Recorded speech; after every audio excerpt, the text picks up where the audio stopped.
آخر میں جب میرے اور آپ کے پیغمبر، میرے اور آپ کے نبی،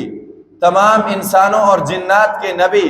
تمام کائنات کے نبی، فرشتوں کے نبی جناب محمد الرسول اللہ صلی اللہ علیہ وسلم اس دنیا میں تشریف لے آئے تو اس وقت فصاحت و بلاغت کا دور تھا۔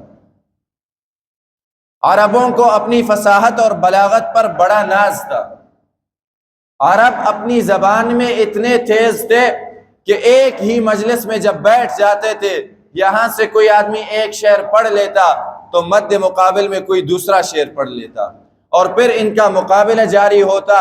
ایک مجلس کے اندر 100 شعر پڑھ کر وہ مقابلہ کرتے تھے، اتنے زبان کے وہ تیز تھے، اور ان کو اپنی اس زبان دانی پر اتنا غرور تھا کہ وہ اپنے علاوہ باقی تمام روئے زمین کے انسانوں کو عجم کہتے تھے، یعنی باقی تمام گونگے ہیں، بے زبان ہے، زبان والے تو صرف ہم عرب ہیں۔ لیکن اللہ تبارک و تعالیٰ نے جناب محمد الرسول اللہ صلی اللہ علیہ وسلم کو معجزہ دیا، قرآن مجید کا معجزہ۔ یہ قرآن مجید فصاحت و بلاغت کے اس درجے پر تھا